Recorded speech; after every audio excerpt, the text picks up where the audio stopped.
Ma'am साहब, इस जगह पे आपका क्या काम है? ये जानना तुम्हारे लिए जरूरी नहीं है। जाओ, जहाँ रुकने के लिए बोला वहाँ वेट करो।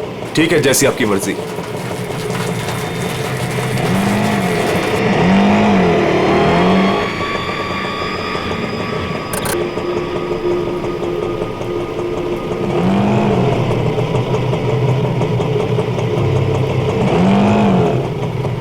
अरे तुम गए नहीं अभी तक, जाओ। जी मेम साहब।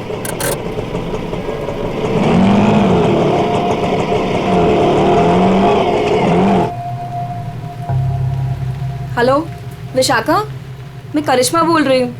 मैं एमजी रोड के यहाँ कंस्ट्रक्शन बिल्डिंग पे खड़ी हूँ। मुझे तुमसे तुम्हारी शादी के बारे में बहुत ज़रूरी बात करनी है।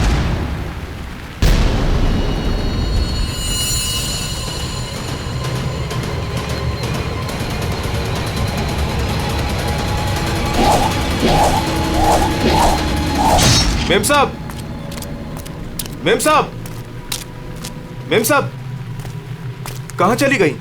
मैं तो यहीं छोड़ के गया था। मेम साहब, मेम साहब।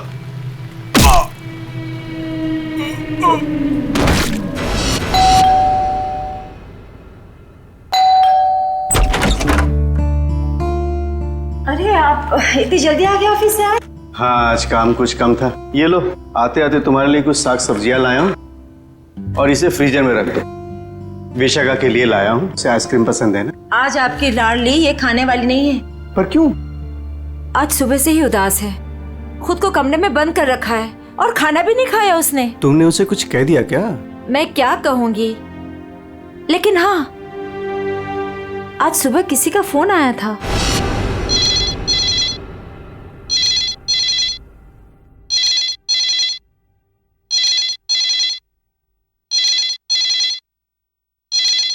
हेलो।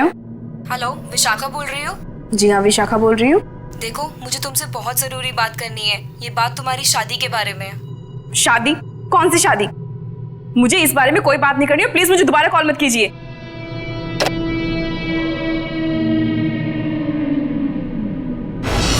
अरे इतनी मुश्किल से तो 2 हफ्ते पहले टूटी हुई शादी को भूल पाई थी, और फोन करके उसके जख्म किसने हरे कर दिए?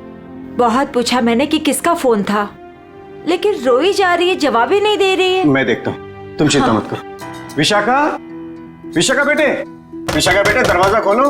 विशाखा, दरवाजा खोलो। विशाखा! ये दरवाजा क्यों नहीं खोल रही है? रोने की आवाज भी नहीं आ रही। कहीं उसने कुछ? अरे तुम विशाखा को नहीं पहचानती क्या? वो ऐसा कुछ नहीं करेगी। विशाखा बेटा, दरवाजा खोलो बेटे। विशाखा, दरवाजा खोलो। विशाखा! विशाखा?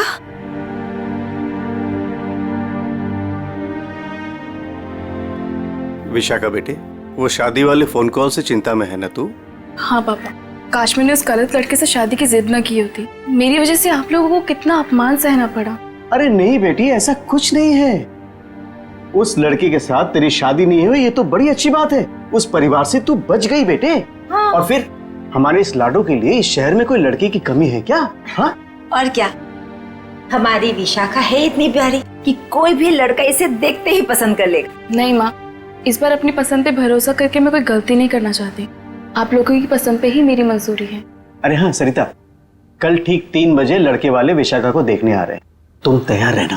आपने पहले क्यों नहीं बताया? ओहो श्रीमती जी, तो अब तो बता दिया ना। हाँ? पापा, मुझे भगाने की बहुत जल्दी है ना आपको? मैं क्यों नहीं, अब इसकी शादी हो जाएगी तो इस कमरे को मैं अपना स्टडी रूम बना लूंगा। अच्छा, तो मैं भी अपना रूम लॉक करके जाऊंगी ससुराल।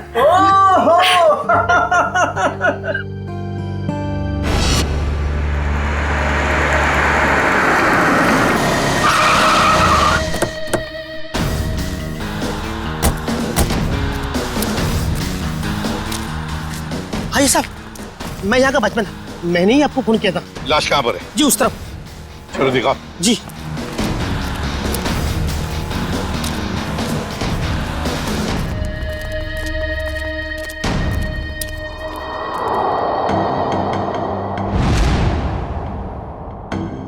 ये ईंटें निकालो।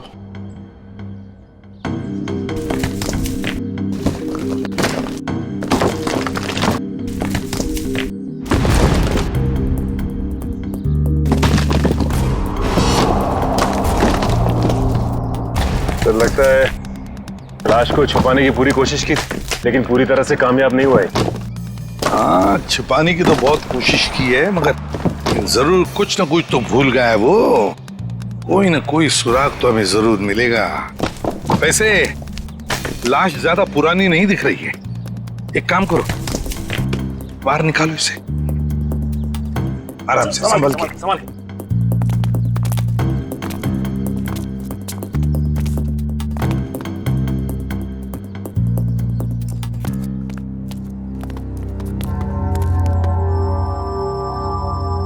ये देखो, बड़ी बेरहमी से मारा है इसे।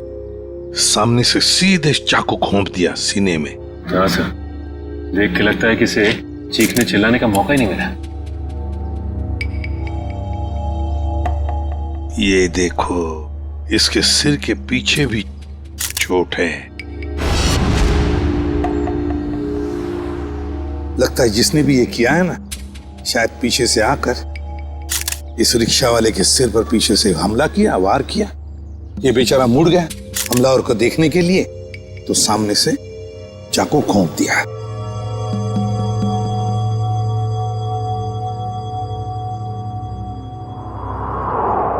जेब में कुछ भी नहीं। लेकिन सर, कोई रिक्शा वाले को क्यों मारेगा? फ्रेडी, इस रिक्शा वाले को पैसे के लिए तो कोई नहीं मारेगा। हो सकता है इस रिक्शा वाले का किसी के साथ झगड़ा वगड़ा हुआ होगा या आपसी दुश्मनी हो, लेकिन अगर इसकी लाश यहाँ पर है, रिक्शा कहाँ पर होगी?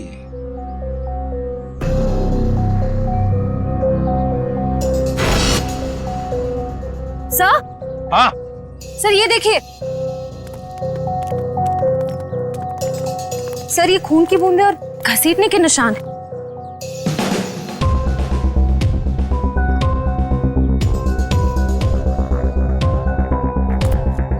ये देखो, लगता है जिसने भी ये किया है, इस रिक्शा वाले को यहां से घसीट कर वो लेकर गया वहां ईंटों में छुपाने के लिए। वो क्या है?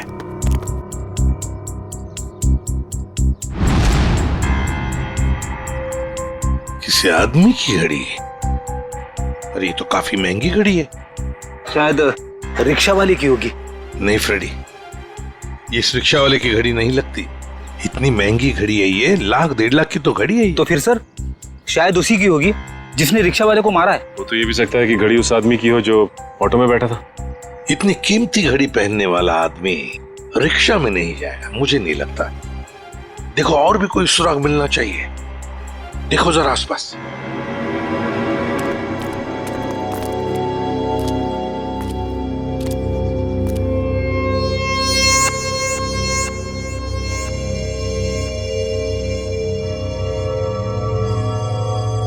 अरे सर, कुछ मिला? हाँ सर, किसी लड़की की ये डायमंड इयररिंग मिली है, यहाँ नीचे गिरी हुई थी। इयररिंग? इसका तो एक ही मतलब हो सकता है, जब ये हादसा हुआ तब कोई लड़की यहाँ पर मौजूद थी। तो खून लड़की ने किया? सचिन, पता नहीं खून किसने किया, लड़की ने या और किसी ने, लेकिन एक बात तो जरूर है कि ये लड़की उस रिक्शा वाले के साथ मौजूद थी। सर, हो सकता है ये लड़की उस ऑटो वाले की सवारी थी। लेकिन लड़की यहाँ ऐसी जगह क्या करने आई थी? कुछ ना कुछ तो और ही चक्कर है। जो भी हो, उस हादसे में जरूर हाथापाई हुई होगी, जिसकी वजह से वहां पर वो घड़ी मिली और अब ये ईयररिंग। ये केस तो बहुत पेचीदा हो गया। इतने सारे सवाल लेकिन जवाब इतने कम। सारे सवालों का जवाब इसी बिल्डिंग में है। इस बिल्डिंग को अच्छी तरह से छान मारते हैं। Let's go.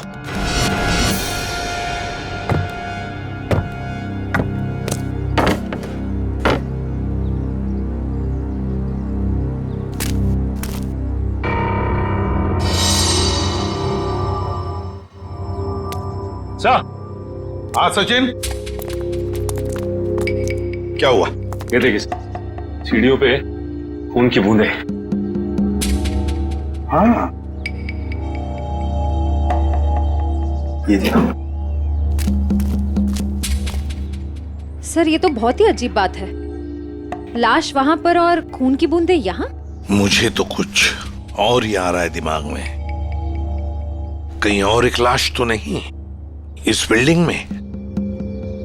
ऊपर चलकर देखते हैं, देखते ये खून के धब्बे कहां तक है।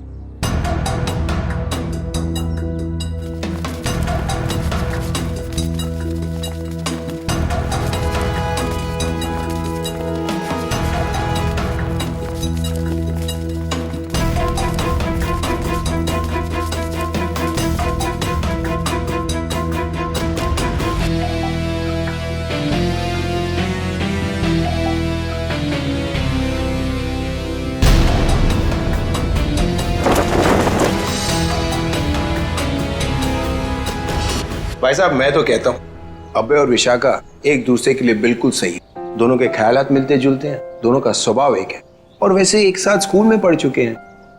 बेटा तुमने हमें बताया नहीं कि तुम अभय को पहले से जानती हो? नहीं पापा, अभय मेरी क्लास में नहीं थे। वो क्या है ना अंकल, हम दोनों की क्लासेस सेम थी पर सेक्शन अलग अलग थे।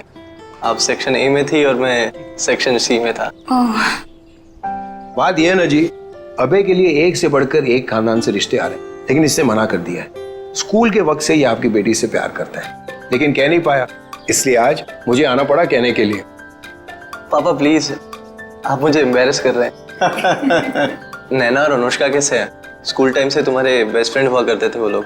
हाँ, नैना भी बैंगलोर में जॉब कर रही है और अनुष्का की रिसेंटली शादी हो गई है मसूरी में। सुना है बहुत ही खूबसूरत जगह है वो। जी। वैसे तो साउथ अफ्रीका भी बहुत ही सुंदर जगह है। 25 साल पहले हमने हमारे हीरो का बिजनेस वहां शुरू किया था और आज यहाँ तक ले आए उसे। आप लोग बैठिए, मैं आप लोगों के लिए चाय वगैरह लेकर आती हूँ। आप लोग बैठिए, हम आते हैं।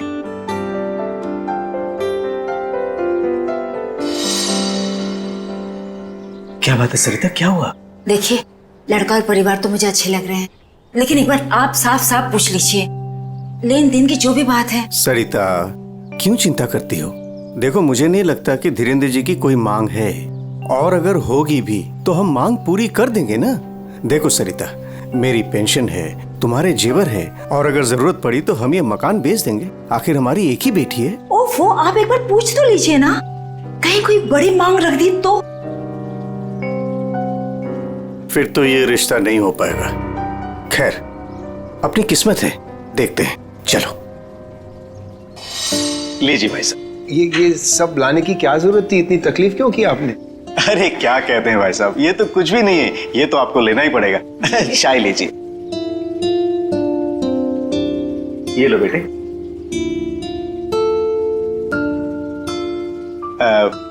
भाई साहब अगर आप बुरा न माने तो कुछ देर हम लोग बाहर चल के आपस में बात कर लेते हैं। अरे इतने में बच्चे भी एक दूसरे से बात कर लेंगे। अरे ये तो बहुत अच्छी बात है, चलिए।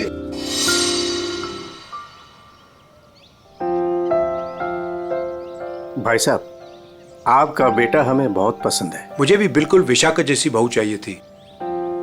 अगर विशाखा अभय को पसंद करे। उसकी फिक्र आप मत कीजिए, हमारी मंजूरी में ही उसके यहाँ है। ये तो बड़ी अच्छी बात है, तो मैं बात पक्की समझूं? जी जरूर। धीरेन्द्र जी, अगर आपकी कोई मांग हो तो आप मुझे। ये कैसी बात कर ली आप लोगों ने? अरे भाई, भगवान का दिया हुआ सब कुछ है हमारे पास। आपकी बेटी सिर्फ 2 जोड़ी कपड़ों में चाहिए, ये आप कर पाएंगे या नहीं? मुझे समझ में नहीं आता कि मैं आपका ये कर्ज कैसे चुका पाऊंगा। लेकिन हमारी एक शर्त है। शर्त? ये शादी 2 दिनों में हो जानी चाहिए। 2 दिनों में शादी की तैयारियां हम कैसे कर सकते हैं? देखिए, ये हमारी एक ही बेटी है, हम चाहते हैं कि उसकी शादी बड़े धूमधाम से हो, इसलिए थोड़ा अगर आप हमें वक्त दे दे तो। देखिए भाई साहब, मैं आपकी बात समझता हूँ, लेकिन 3 दिनों के अंदर मुझे साउथ अफ्रीका पहुंचना है। सिर्फ मेरे बेटे की वजह से मैं अपना पूरा कारोबार छोड़ के आया हूँ। अगर आप ये नहीं कर पाओगे तो ये रिश्ता नहीं होगा। हाँ? सोच लो आप लोग।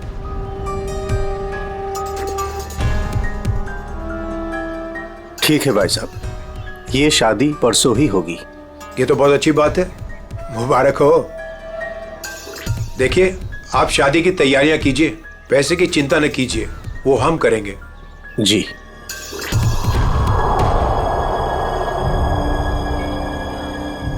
कैसे? तुम चिंता मत करो सरिता, भगवान की जो मर्जी है वही होगा। चलो शादी की तैयारी करते हैं।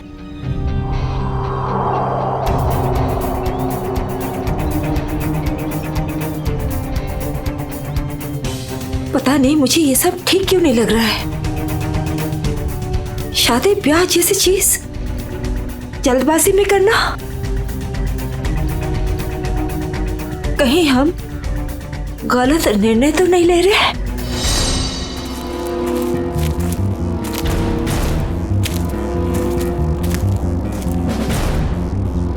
सर, इस लड़की का चेहरा तो पूरी तरह से बिगड़ चुका है।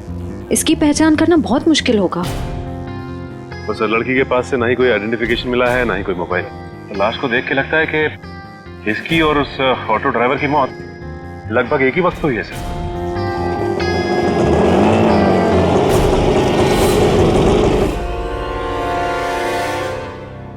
सर, ये लावारिश रिक्शा यहां से थोड़ी दूर पे खड़ी हुई थी, लोगों ने मुझे बताया।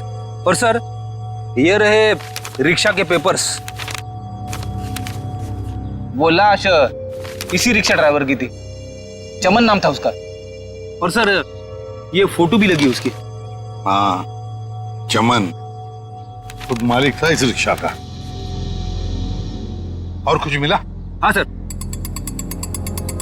मोबाइल मिला है सर, लेकिन सर बैटरी डाउन है इसकी। ठीक है, कोई बात नहीं, इसमें से हमें बहुत कुछ इंफॉर्मेशन मिल सकती है।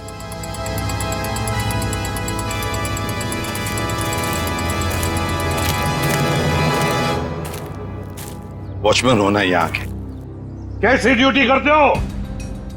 दो खून हुए यहाँ पर। साहब जी, ये सब कैसे हुआ? मुझे नहीं पता चला। चुप, नाटक बंद। जरा याद करके बताओ, क्या कोई आया था यहाँ पर इस रिक्शा में से? कोई नहीं आता इस रिक्शा से। ये कैसे हो सकता है? हाँ? कोई बिल्डिंग से ऑटो दूर क्यों खड़ा करेगा? बताओ कौन आया था? हाँ साहब जी, याद आया, जब मैं खाना खाने गया था ना, जरूर कोई आया होगा। झूठी करते हो।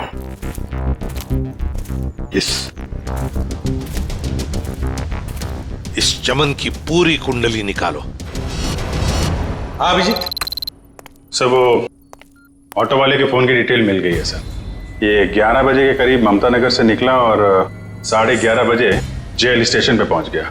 ये MG road under construction building पे कब पहुंचा? सर, 12:30 बजे जेल स्टेशन से सवारी लेने के बाद 12:40 पे उस जगह पे मिला था जहां पे वो ऑटो खड़ा मिला था। मतलब जेल स्टेशन से उसने सवारी उठाई, तो फिर अभिजीत उस वक्त दो मोबाइल फोन होंगे उस रिक्शा में, एक रिक्शा वाले का और शायद इस सवारी का भी। हाँ सर, मोबाइल कंपनी वालों ने बताया कि रिक्शे वाले के मोबाइल के साथ साथ एक और मोबाइल ट्रैवल कर रहा था। जयवंती और पेटी लगे हैं उसका डिटेल निकालने में। चलो अच्छा। अब देखना यह है कि सर वो सवारी विक्टिम थी या मुजरिम। सर, हाँ सर, वो जो ऑटो की सवारी का मोबाइल नंबर था वो दिल्ली का नंबर है और किसी करिश्मा के नाम पे रजिस्टर्ड है। दिल्ली? अच्छा, इस करिश्मा के बारे में और कुछ पता चला? नहीं सर, और कुछ डिटेल्स तो अभी पता नहीं चल पाए हैं। ये तो पता चला होगा कि उसने आखिरी कॉल किसको किया। किसी लैंडलाइन नंबर पे किया था आखिरी कॉल। पोपटवाड़ी का कोई उदय कुमार है। पोपटवाड़ी, उदय कुमार। पंकज, काम करो, इस दिल्ली वाली करिश्मा के सारे डिटेल निकाल लो, पूरे के पूरे डिटेल। और अभिजीत, इस पोपटवाड़ी के उदय से मिल लेते हैं, पता तो चले ऐसी भी क्या बातें हो रही थी करिश्मा और उसके बीच में। इसका चेहरा तो बहुत बुरी तरह से बिगड़ गया है, एकदम तहस नहस हो गया है। सर, इनके फेस को हम रिकंस्ट्रक्ट नहीं करवा सकते? बहुत मुश्किल काम है तारिका, बहुत वक्त लगेगा। हाँ, लेकिन एक बात जरूर पता चल गई। ये पता चल गई कि ये काम क्या करती थी। क्या काम? तारिका, ये लड़की एक नर्स थी। नर्स?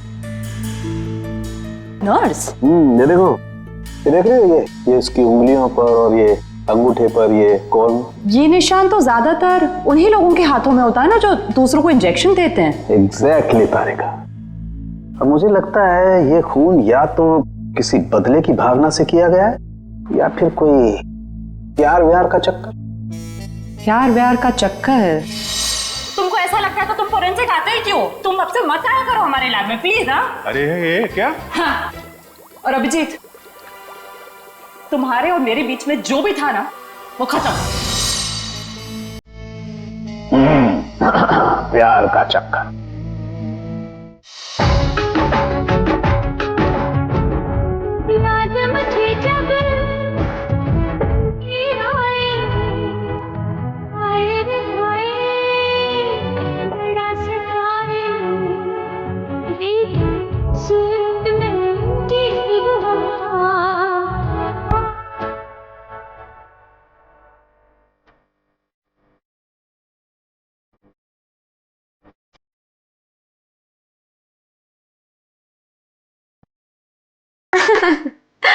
विशाखा, तुम्हें पता है वैसे तो मैं अभय की मुंह बोली बहन हूँ, पर हाँ, एक सगी बहन अपने भाई को उतना प्यार नहीं करती, उससे भी ज्यादा प्यार मैंने अपने भाई को दिया है।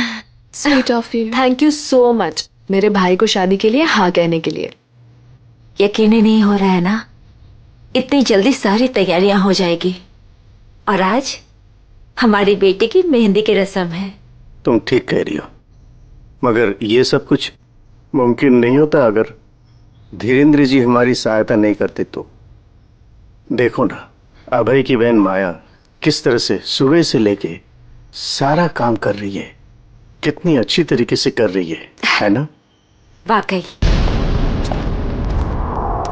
सर, यहाँ पे तो शादी की तैयारियां चल रही है, पूछताछ कैसे करेंगे? वही तो, लेकिन एक बात याद रखना, ऐसे माहौल में जरा समझदारी से काम लेते हैं, किसी को ठेस नहीं पहुंचनी चाहिए, है ना? अरे आइए आइए, आप लोग लड़के वालों की तरफ से? देखिए, हम लोग मेहमान नहीं हैं, हम लोग सीआईडी से आए हैं। सीआईडी? यहाँ सब कुछ ठीक तो है ना? देखिए, आप फिक्र मत कीजिए, हमें पता है आपके घर में शादी का रस्म चल रहा है, लेकिन देखिए बात कुछ ज्यादा नहीं है, सिर्फ 2 मिनट की बात है। एक बात बताइए, कल लैंडलाइन पे कोई अनजान फोन आया था आपको? हाँ, मेरी बेटी विशाखा ने फोन उठाया था। जरा बुलाइए ना विशाखा को। विशाखा बेटी, 1 मिनट इधर आना। हाँ जी, 1 मिनट। जी पापा।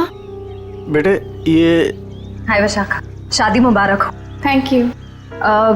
हम सीआईडी से हैं, मैं इंस्पेक्टर श्रेया। कल सुबह 10 बजे लैंडलाइन पे एक कॉल आया था। जी आया था। किसका फोन था? किसी करिश्मा का फोन था, बट मैं उसे नहीं जानती। अगर तुम उस लड़की को नहीं जानती हो तो उसने तुम्हें क्यों कॉल की? दरअसल वो मुझसे मिलना चाहती थी, पर मैंने उसे मना कर दिया। तुम तो कह रहे हो तुम उसे जानती तक नहीं, फिर भी वो तुमसे बात करना चाहती थी। कोई ना कोई तो वजह जरूर होगी, हैं? बताओ। शायद वो मेरी शादी के बारे में कुछ बात करना चाहती थी। क्या क्या बात करना चाहती थी? कुछ बताया उसने? जी, तब तक तो मुझे भी नहीं पता था कि मेरी शादी होने वाली है। वो शायद मेरी पिछली शादी के बारे में बात करना चाहती थी। मतलब विशाखा, तुम्हारी पहले भी एक शादी तय हो चुकी थी जो टूट चुकी है। देखिए प्लीज, अगर इस बारे में इस वक्त बात न करें तो अच्छा होगा। बड़ी मुश्किल से उस सदमे से ये उभर पाई है। प्लीज। पापा, इट्स ओके, मुझे उस बात से कोई फर्क नहीं पड़ता है। पर आप इस फोन कॉल के बारे में मुझसे इतने सवाल क्यों पूछ रहे हैं? दरअसल बात यह है कि करिश्मा नाम की उस लड़की का। एक मिनट, मैं समझाता हूं। देखिए, ये करिश्मा जिसने फोन किया था यहाँ पर, हम उससे मिलना चाहते हैं एक केस के सिलसिले में। ये करिश्मा कोई मुजरिम है क्या? क्या इसने कोई जुल्म किया है और ये मुझसे क्यों बात करना चाहती है? देखो, करिश्मा मुजरिम है या नहीं ये अब तक तय नहीं हुआ है। खैर छोड़ो, आप लोग शादी की तैयारियां करो। और विशाखा, हम सब की तरफ से शादी मुबारक हो। Thank you.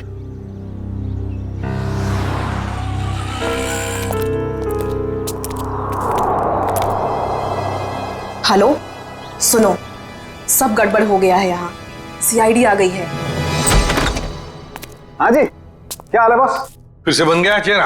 अरे चेहरा बनने में टाइम लगता है ना यार। और कितना टाइम चाहिए तुझे? मैं बोल रहा था तारे का, प्रद्युमन जैसे ही मेरी शक्ल देखेगा पीछे पड़ जाएगा। कितना टाइम लेगा चेहरा बनाने में? यार इतना सा काम है सारुण के। वैसे एक बात बताओ, आप लोगों को वाकई कुछ पता नहीं चला उस लड़की के बारे में? हमें इतना तो पता चल चुका है कि उस लड़की का नाम करिश्मा है और वो दिल्ली की रहने वाली थी। और अगर मैं ये बताऊं कि करिश्मा एक नर्स थी तो? सर, सर उस करिश्मा के बारे में नई बात पता चली सर। क्या? वो दिल्ली में 10 स्टार हॉस्पिटल में नर्स है। लो, ये बात अब बता रहे हैं, मैं कब की बता चुका ये बात। 10 स्टार हॉस्पिटल दिल्ली। वाह यार अभय, बड़ी सुंदर दुल्हन मिली है तुझे, सच्ची। पता नहीं कहाँ से किस्मत लिखा के लाया है। अरे वो कहते हैं ना, लंगूर के हाथ में अंगूर। एग्जैक्टली।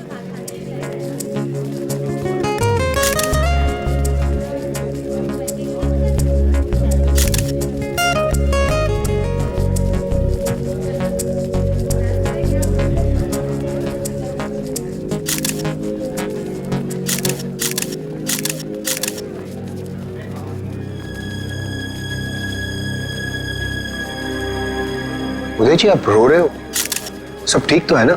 ये तो खुशी के आंसू हैं।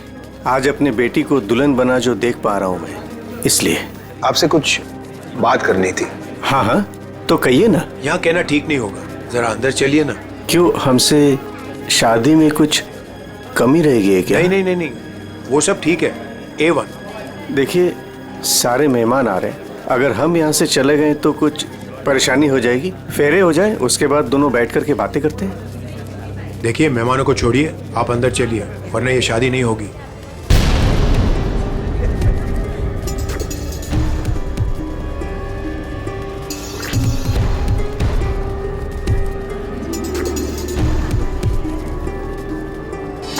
आइए उदय जी।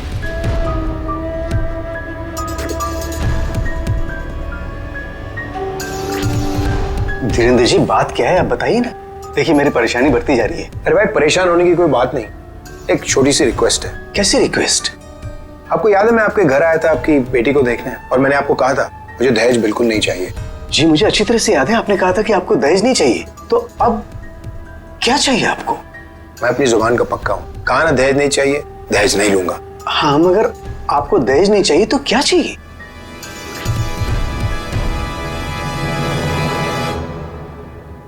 किडनी।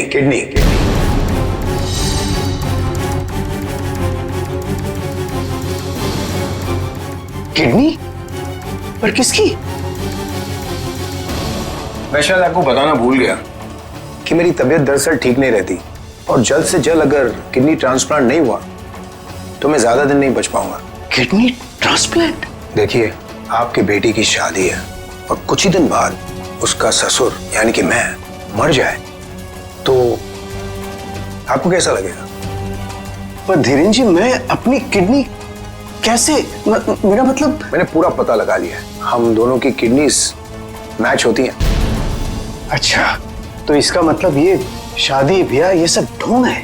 दरअसल आपको मेरी किडनी चाहिए, इसलिए आपने ये सब। अब फेरों में 2 घंटे और, बहुत समय आपके पास, सोच लीजिए। और वैसे भी हम दोनों एक परिवार का हिस्सा बनने जा रहे हैं, तो एक परिवार वाले का फर्ज बनता है दूसरे परिवार वाले की जान बचाने का।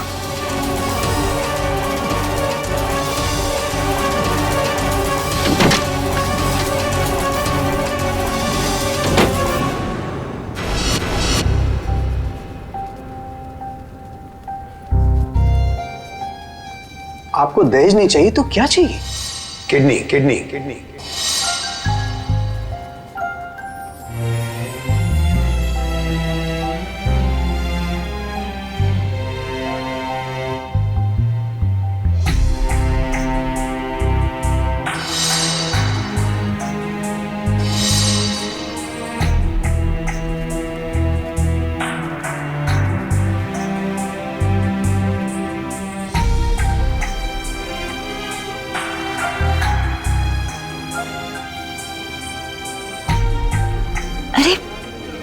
कहाँ चले गए थे आप? कुमार साहब आए हैं अपनी पत्नी के साथ, वो आपको ढूंढ रहे थे। सरिता, आओ मेरे साथ, 2 मिनट तुमसे बात करनी है।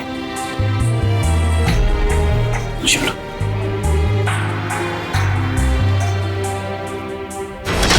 आओ सरिता। क्या हुआ, मुझे बताएंगे भी? सरिता, दरवाजा बंद कर दो, बताता हूं।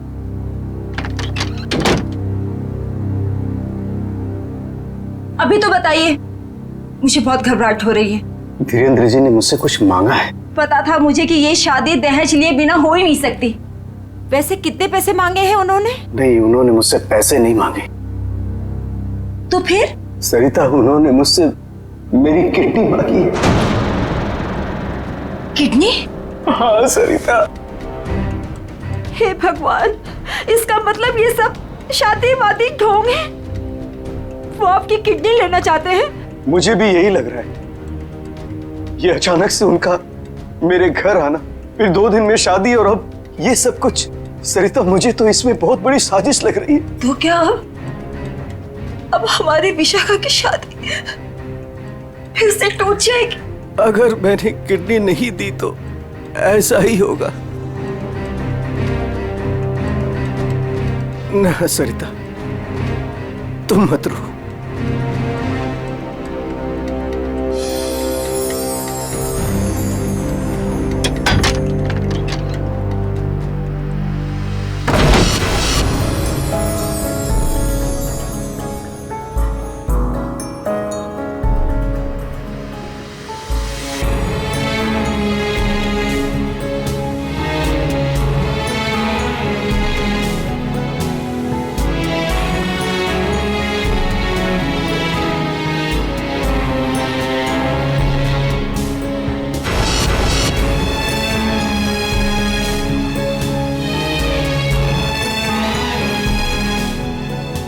सारे मेहमान आ चुके हैं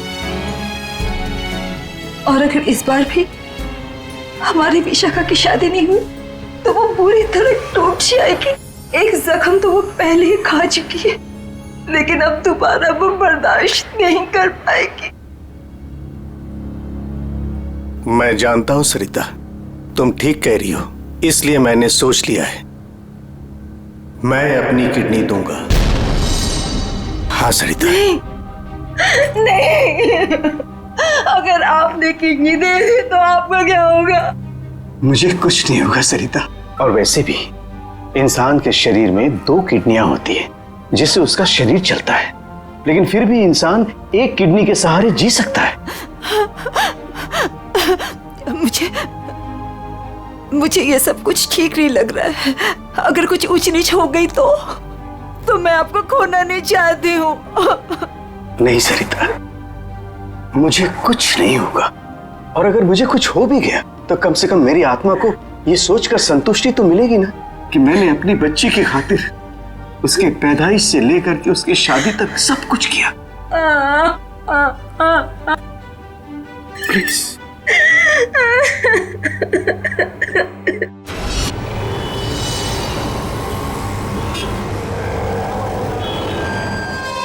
हेलो सर, मैं अनुज, इस हॉस्पिटल का डीन। करिश्मा की मौत की खबर सुनकर आई एम शॉक्ड। वो बहुत ही काबिल नर्स थी। वैसे डॉक्टर साहब, एक बात समझ में नहीं आ रही है, ये करिश्मा ने अचानक से छुट्टी क्यों ली और फिर यहाँ से मुंबई चली गई? कोई खास वजह थी क्या छुट्टी लेने? उसने छुट्टी ली और यहाँ से चली गई। अब यहाँ से जाने के बाद वो कहाँ गई, किस लिए गई, इसके बारे में हमें कुछ नहीं पता। देखिए, हम लोग करिश्मा के घर गए थे, लेकिन वहां से कोई ज्यादा जानकारी मिली नहीं है। क्या आप बता सकते हैं कि यहाँ पे करिश्मा को कोई सामान वगैरह पड़ा है? आप चाहें तो करिश्मा का लॉकर देख सकते हैं। जी हाँ, जरा दिखाइए लॉकर। आइए। चलिए। अरे सर, इस लॉकर को देखकर मुझे मेरी नानी की अलमारी याद आ गई। वो भी अपना सारा सामान ऐसे ही ठूस ठूस के रखती थी। सर, ये तो किसी मरीज की मेडिकल रिपोर्ट है। किसकी फाइल है ये? दे उदय कुमार। उदय? विशाखा के पिताजी उदय कुमार? कमाल है, इस फाइल को तो हॉस्पिटल के रिकॉर्ड रूम में होना चाहिए। ये करिश्मा के लॉकर में कैसे? मतलब ये करिश्मा उदय जी और उसके परिवार वालों को जानती थी? वो परिवार वाले तो बता रहे थे कि वो करिश्मा को जानते ही नहीं। जरा बताइए, किस चीज का इलाज चल रहा था उदय का?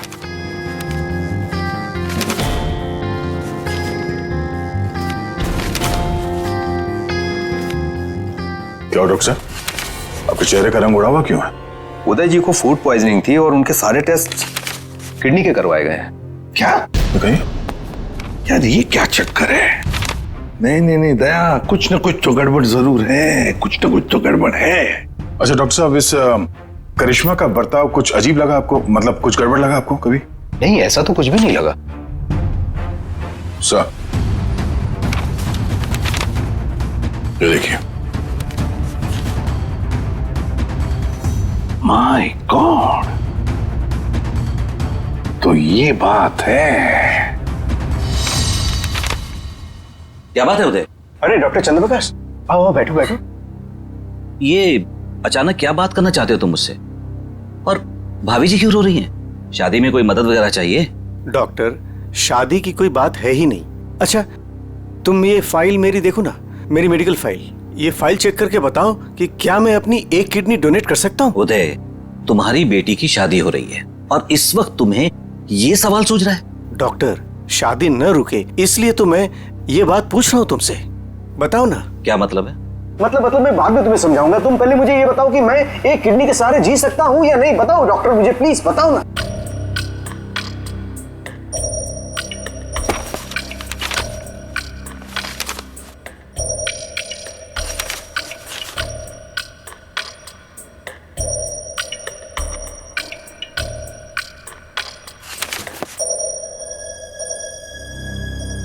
डॉक्टर, रिपोर्ट ठीक तो है ना? क्या हुआ चंद्रप्रकाश, बताओ ना कुछ मुझे।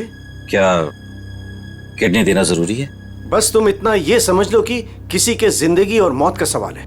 देखो, अगर मैंने किडनी डोनेट नहीं की ना तो मेरी बेटी की शादी रुक जाएगी। देखो उदय, तुम्हारी ये किडनी पहले से ही खराब है। क्या सरिता, मुझे तो आज तक ये प्रॉब्लम कभी महसूस ही नहीं हुआ।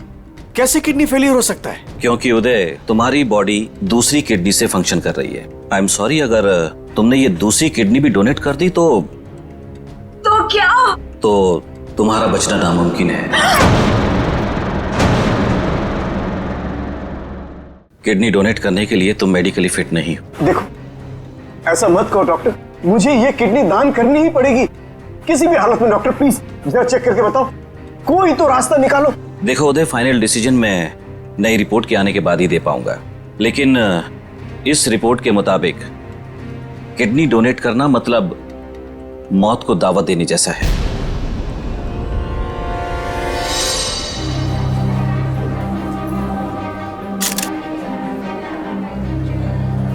आओ।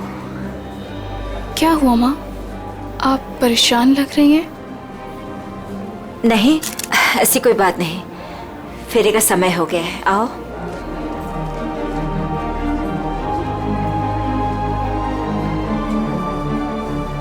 अरे उदय जी, आप ही को ढूंढ रहा था। फेरे लगवाएं या फिर मैं बारात वापस?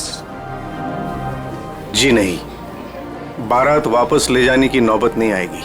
मुझे पता था, आप बड़े समझदार इंसान हो, सही डिसीजन लिया। और वैसे आप अपनी बेटी को इतना प्यार जो करते हो, आइए। यकीन नहीं आ रहा है दया, शादी के नाम पे ऐसी सौदेबाजी।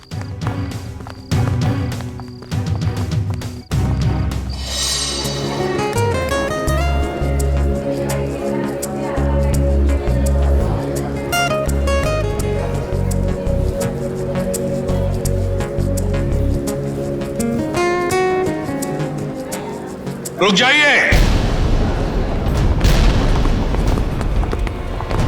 सरिता जी। जी। उदय जी कहाँ है? वो तो यही। कहाँ है उदय जी?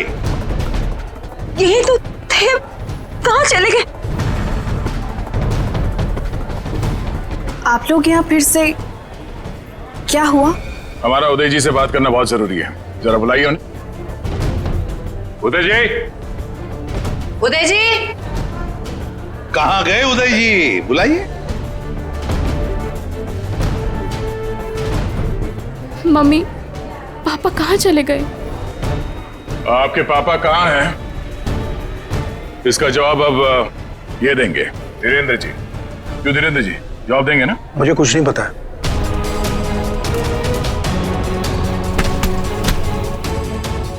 नहीं पता तो सड़क कहाँ रहे आप? हाँ?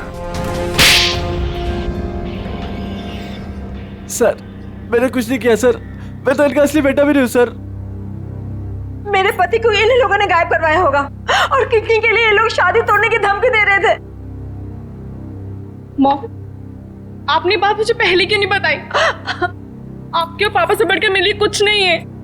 शर्म आनी चाहिए तुम्हें। शादी जैसे पवित्र बंधन के आड़ ऐसा घिनौना अपराध करते हुए सर मैं मानता हूँ इसी प्लान के जरिए मैंने किडनियों का व्यापार किया।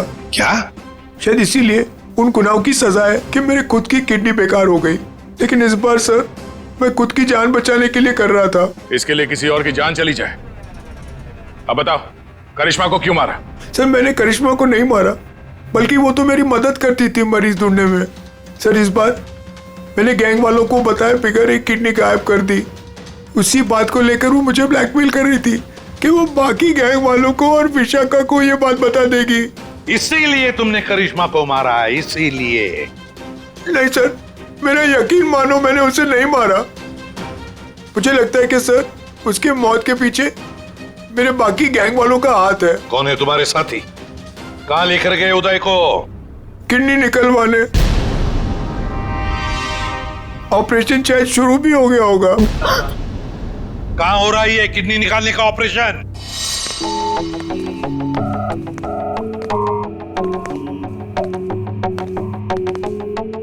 चल डॉक्टर, ऑपरेशन शुरू कर। देखो तुम जो ये कर रहे हो ना, ठीक नहीं कर रहे हो। बकवास बंद कर और अपना काम कर जल्दी।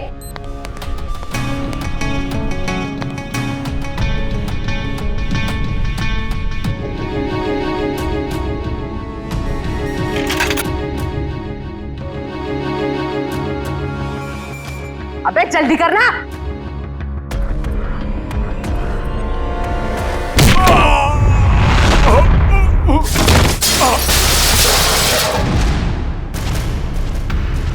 कौन है वहां?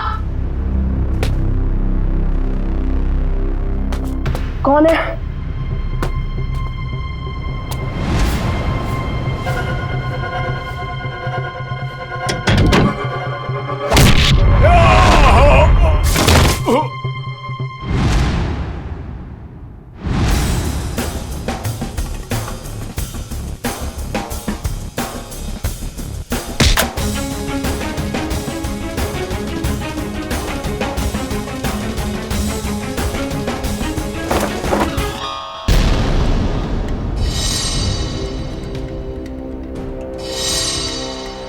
अपने जुर्म का इनाम तो लेती जाओ।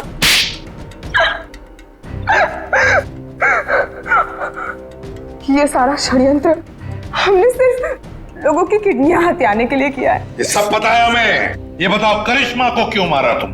क्योंकि करिश्मा हमें धोखा दे रही थी। लेकिन तुमने करिश्मा का खून किया, ये बात तुमने धीरेन्द्र से क्यों छुपाई?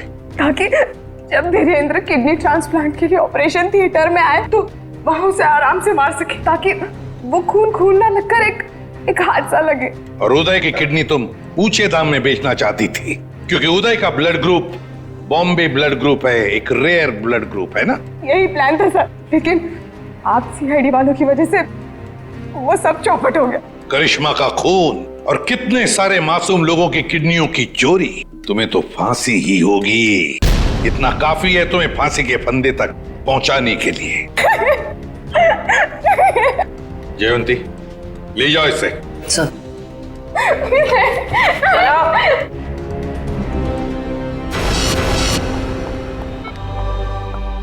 कैसे आप?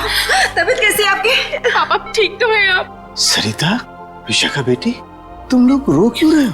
क्या हुआ मुझे? मैं आपसे कभी बात नहीं करूंगी। आपको क्या लगा मेरी शादी आपकी जिंदगी से ज्यादा जरूरी है? ऐसी कोई बात नहीं। दरअसल मैं और सरिता, हम तो सिर्फ तुम्हारी खुशी चाहते हैं बेटे। मेरी खुशी आपसे है, आपसे है। माना बाकी लड़कियों की तरफ मेरा भी सपना है कि मेरा भी एक अच्छा पति हो, लेकिन वो पति मुझे अपने पिता की कीमत पर बिल्कुल नहीं चाहिए। देखा उदय जी, आपकी बेटी विशाखा कितनी समझदार है, सियानी है और सही बोल रही है। एक बात हमेशा ध्यान में रखना, बेटी घर का सम्मान होती है, सुख होती है, खुशी होती है। उसके हाथ पीले करना तो सौभाग्य की बात होती है, लेकिन उसके लिए माता पिता को अपनी जान दांव पर लगाने की कोई जरूरत नहीं। एसीपी साहब, मैं आपसे वादा करता हूं, चाहे कुछ भी हो जाए, मगर मैं इंतजार करूंगा।